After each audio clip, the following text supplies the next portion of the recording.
don't like the word dumog eh. It's just,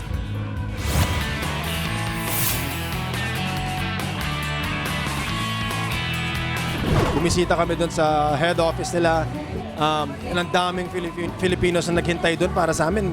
Delayed yata kami ng 2 hours and nandun pa rin sila. So, it's just amazing na pupunta ka doon and papasok ka sa isang building pero sa labas ng building there's hundreds of people just waiting to say hi and hello and see you.